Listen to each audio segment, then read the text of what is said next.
well at this point in his career. As we approach the Echo Park restart zone, we're going to find out if that lane choice is going to work out for Caden Honeycutt. So really no pushes going on there. Kyle's just now able to get to his bumper a little bit later than what Caden wants for sure. I think it's going to work out though. He shoots ahead there of Corey Heim and slides up in front of him. And we know that, Ross Chastain, you see him up there in the top lane there on the outside of Kyle Busch right now. He lost a few spots on pit road, but we know his truck fires off really fast the initial run of this race. Old Lane Riggs, you see back there 3 wide in the middle, losing ground. Yeah, Lane Riggs, you see that green truck in the middle, just not able to get going. We know that'll be one of our fastest trucks on the long run, but right now having a really, really rough restart as we get going. Battle for the lead.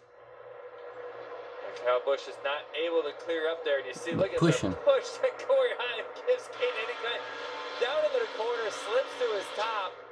Wow, what a move. That was cool. Yes, it was.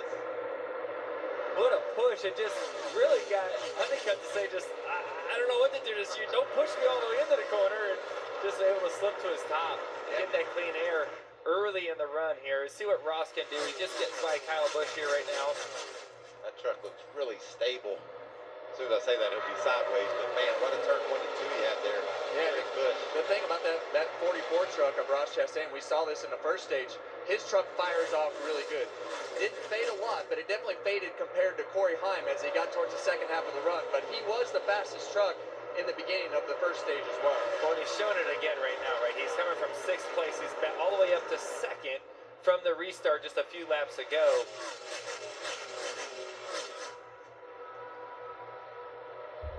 We've got a little bit of audio from the 44 truck of Ross Chastain. How'd those tires look, Wally? I said the left was pretty wore out. It didn't punish the rights as bad as I thought it did, The right front for sure, it wasn't, not over the line, I'd say. That's Ross Chastain asking his crew chief, Wally Rogers, what those tires look like. And from the driver's side, you want to know if you've got some heavy tire wear, if you need to manage those tires, if you need to not push so hard at the beginning. So that's great information. You're starting to see. Welcome back to NASCAR Craftsman Truck Series Racing from Charlotte. See our leader is still Corey Heim. And as we saw in the first stage, as the run goes on, his truck just keeps getting better compared to the competition. Yeah, I think no doubt you've got to get in front of the 11 truck of Corey Heim early in the run. That is his weakness. If you can't get it done in the beginning, look out. That truck just keeps getting faster. I mean, you guys are Cup champions. You've got to be impressed with what Corey Heim does week in and week out as we look in on our Truck Series champion, Tom Majeski. He's had a good run early. Yeah, and making a little bit of noise, running 6th right now. Hadn't mentioned his name in that first stage, and now he's worked his way up right behind this lead pack. For more on Majeski, let's go down to Todd Bodine. I just spoke with Joe Scherer, Ty's crew chief, and Ty really likes his truck on the long run. Just like Corey Heim, a little too free to begin, but it really comes to him. Joe said they're just making small adjustments to not go over the edge and make it too tight on that long run.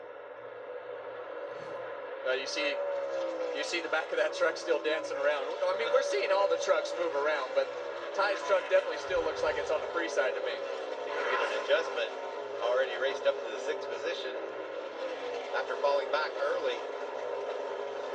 You guys have watched the lap times here. The last few laps, Lane Riggs has had some good lap times. All but this last lap, but up until that point, he's been able to catch. Yeah, he was behind Majeski when we went to commercial break. He's passed Majeski and Ross since that point. He's been able to go fast. Yeah, he did that in the first stage as well. At the first stage, he was the only truck running lap times comparable to Corey Heim. So that truck's going to be solid. He just had a bad restart after the stage break. See Raja, Matt Crafton battling along. 12th and 13th position right there. Tyler Ankrum looking on.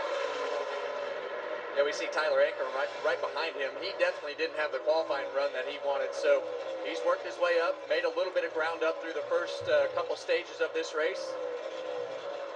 Yeah, it seemed like the first run of this race, everyone's kind of inching it up to the wall in the middle of the corner. See, like, you know, is it clean up there? Can I really push it up there? I don't want to get in the fence. Now there is so many trucks that are just smushed up against the wall, trying to get that air cushion, as we call it, that air that packs up against the side of the car and the wall. It gives you more downforce. Everyone's looking for any kind of grip they can find at this point. Yeah, and you see Tony Breidinger right behind this battle that we've been talking about with the Celsius on board. 15th. Had a little bit of trouble with that right front tire. Let's say she's in 15th, dang. Got into the wall in stage 1.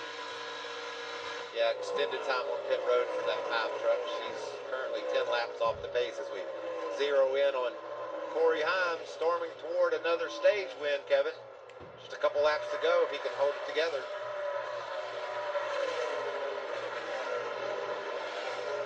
Corey Heim has, when I look at all the controversy and all the battles and all as fast as Heim does as we watch this battle here for 12th, 13th, and 14th, it is you want to focus on the speed and you don't want any distractions.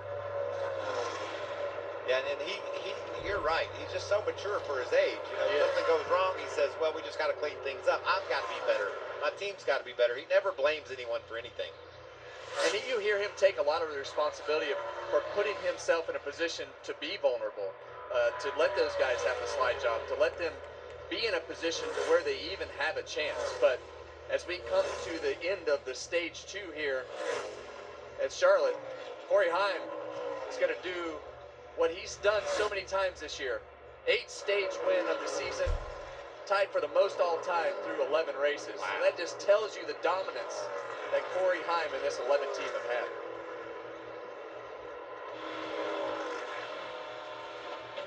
Well, it's past my bedtime, but right now, it's Heim time. Corey Heim continues to dominate here at Charlotte.